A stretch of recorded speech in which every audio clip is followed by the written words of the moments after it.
S ನಮಸ್ಕಾರ. ನನ್ನ ಹೆಸರು ಪ್ರೊಫೆಸರ್ ಡಾಕ್ಟರ್ ಸೋಮಶೇಖರ್. ನಾನು ಆಸ್ಟರ್ ಕ್ಯಾನ್ಸರ್ ಸಂಸ್ಥೆಯ ಗ್ಲೋಬಲ್ ಆಂಕಾಲಜಿ ತಜ್ಞ.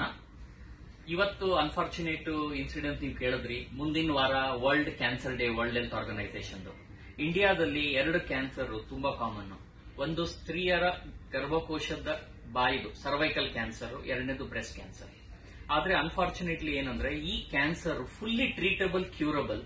ಜನಕ್ಕೆ ಇದರ ಬಗ್ಗೆ ತಿಳುವಳಿಕೆ ಇರೋದ್ರಿಂದ ಪಾಪ ಅವರನ್ನ ಇಗ್ನೋರ್ ಮಾಡ್ತಾರೆ. ಏನ್ ಮಾಡಬೇಕು?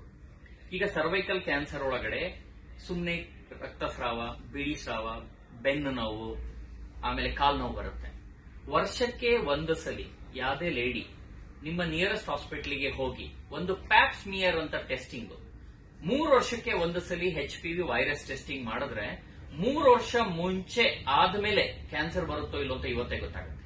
ಎರಡನೇದು, ಮನೆಯಲ್ಲಿ ಯಾರೇ ಹೆಣ್ಮಕ್ಳು 11 ರಿಂದ 12 ವರ್ಷ ಆಗ್ತಿದ್ದಂಗೆನೆ 19 ವರ್ಷದ ಒಳಗಡೆ ಒಂದೇ ಒಂದು ಡೋಸು HPV ವ್ಯಾಕ್ಸಿನ್ ತಗೊಂಡ್ರೆ 90% ಅವ್ರದ್ದು ಲೈಫ್ ಅಲ್ಲಿ ಗರ್ಭಕೋಶದ ಕ್ಯಾನ್ಸರ್ ಬರದೇ ಇರಂಗಿದೆ.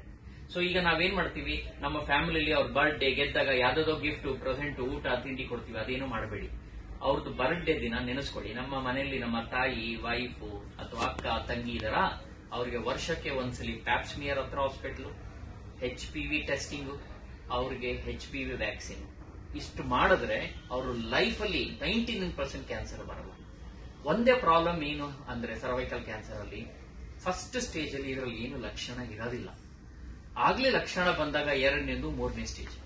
ಇಂಡಿಯಾದಲ್ಲಿ ಎಲ್ಲ ಸ್ತ್ರೀಯರು 3ನೇ ಸ್ಟೇಜ್ ಅಲ್ಲಿ ಬರ್ತಾರೆ ಸರ್ವೈಕಲ್ ಕ್ಯಾನ್ಸರ್. ಅದರಲ್ಲಿ 50% ಕ್ಯೂರ್ ಆಗುತ್ತೆ, 50% ಆಗಲ್ಲ. ಅದೇ ಪ್ರೀ ಕ್ಯಾನ್ಸರ್ ಅಲ್ಲಿ ಬಂದ್ರೆ 99% ಕ್ಯೂರ್ ಆಗುತ್ತೆ.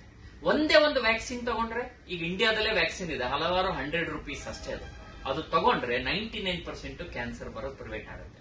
ಸೊ ನಿಮ್ಮ ಮಾಧ್ಯಮ ಮುಖಾಂತರ ಎಲ್ಲರಿಗೂ ಏನ್ ಹೇಳೋದು ಅಂದ್ರೆ, ಹೈಜೀನ್ ಇಂಪ್ರೂವ್ ಮಾಡಿ, ವರ್ಷಕ್ಕೊಂದ್ಸಲಿ ಪ್ಯಾಪ್ ಸ್ಮಿಯರ್ ಸ್ಕ್ರೀನಿಂಗ್ ಮಾಡಿ, 3 ವರ್ಷಕ್ಕೊಂದ್ಸಲಿ HPV ಟೆಸ್ಟಿಂಗ್ ಮಾಡಿ. ನಿಮ್ಮ ಹೆಣ್ಮಕ್ಳು 11 ವರ್ಷ ಆಗ್ತಿದ್ದಂಗೆ 1 ಡೋಸ್ ವ್ಯಾಕ್ಸಿನ್ ಕೊಡಿ. ನಿಮ್ಮ ಫ್ಯಾಮಿಲಿ ಲೈಫು, ಬೇರೆ ಎಲ್ಲ ಲೈಫು, ಬರ್ಡೇ ದಿನ ಬೆಸ್ಟ್ ಗಿಫ್ಟ್ ಕೊಡಿ ಅವರಿಗೆ. ನಮಸ್ಕಾರ.